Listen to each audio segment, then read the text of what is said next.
আসসালামু আলাইকুম। Welcome to unity education Times TV Kishoreganj. Section 11 যৌতুকের জন্য মৃত্যু ঘটানো ইত্যাদি শাস্তি। যদি কোনো নারীর স্বামী অথবা স্বামীর পিতা মাতা অভিভাবক আত্মীয় স্বজন বা স্বামীর পক্ষের কোনো ব্যক্তি বর্গ যৌতুকের জন্য মৃত্যু ঘটান বা চেষ্টা করেন বা নারীকে মারাত্মক জখম বা সাধারণ জখম করেন, তাহলে স্বামী অথবা স্বামীর পিতামাতা অভিভাবক আত্মীয় স্বজন বা স্বামীর পক্ষে ব্যক্তিবর্গ উক্ত আইনের আওতায় আসবে এবং উক্ত শাস্তি ভোগ করবে।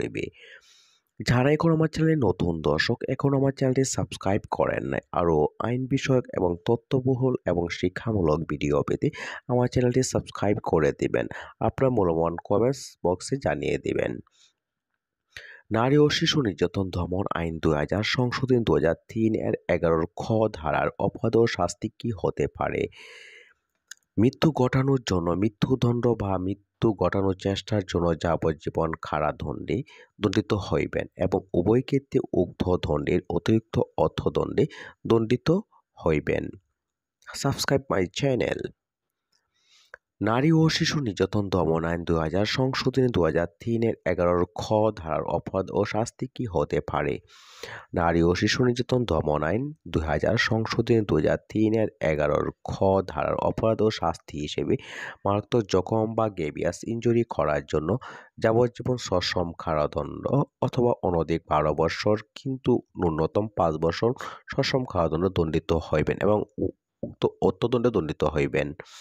নারী ও শিশু নির্যাতন দমন আইন 2000 সংশোধনী 2003 এর 11 ঘ ধারার অপরাধ ও শাস্তি কি হতে পারে?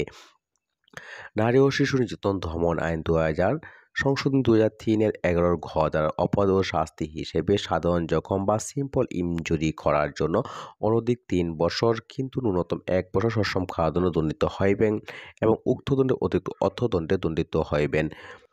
2003 সালের 30 নং আইন মোতাবেক উক্ত আইনটি সংশোধিত করা হয়েছে। যদি কোনো স্বামী বা নারীর অভিভাবকগণ যৌতুকের জন্য মারপিট, জখম বা মারাত্মক জখম, মৃত্যু ঘটানো বা মৃত্যু ঘটানোর চেষ্টা করেন, তাহলে নারী ও শিশু নির্যাতন দমন আইন 2000 সংশোধনী 2003 এর 11 খ, 11 খ, 11 ঘ ধারা অপরাধ ও শাস্তি হিসেবে আজকে আলোচনায় উল্লিখিত শাস্তি ভোগ করিতে হবে। এছাড়া অন্যথা প্রমাণিত হলে নির্ধারিত অপরাধের কারণে শাস্তি ভোগ করিতে হবে। উল্লেখ্য যে যৌতুকের জন্য মারপিট ও মৃত্যু অবশ্যই সেটা প্রমাণ করিতে হবে এই আইনের আওতায়। মামলা মিথ্যা প্রমাণিত হলে বাদী বা অভিযোগকারী নারী ও শিশু নির্যাতন দমন আইন 2000 সংশোধনী 2003 এর শর্ত ধারা মোতাবেক বাদীকে অবশ্যই শাস্তি ভোগ করে হতে হবে। সুপ্রিয় দর্শক মণ্ডলী, যারা আমার চ্যানেলে নতুন দর্শক, এখনও আমার চ্যানেলটি সাবস্ক্রাইব করেন নাই, আরও তথ্যবহুল এবং শিক্ষামূলক ভিডিও পেতে আমার চ্যানেলটি সাবস্ক্রাইব করে পাশে থাকবেন। আপনার মূল্যবান কমেন্ট বক্সে জানিয়ে দেবেন। ধন্যবাদ সকলকে।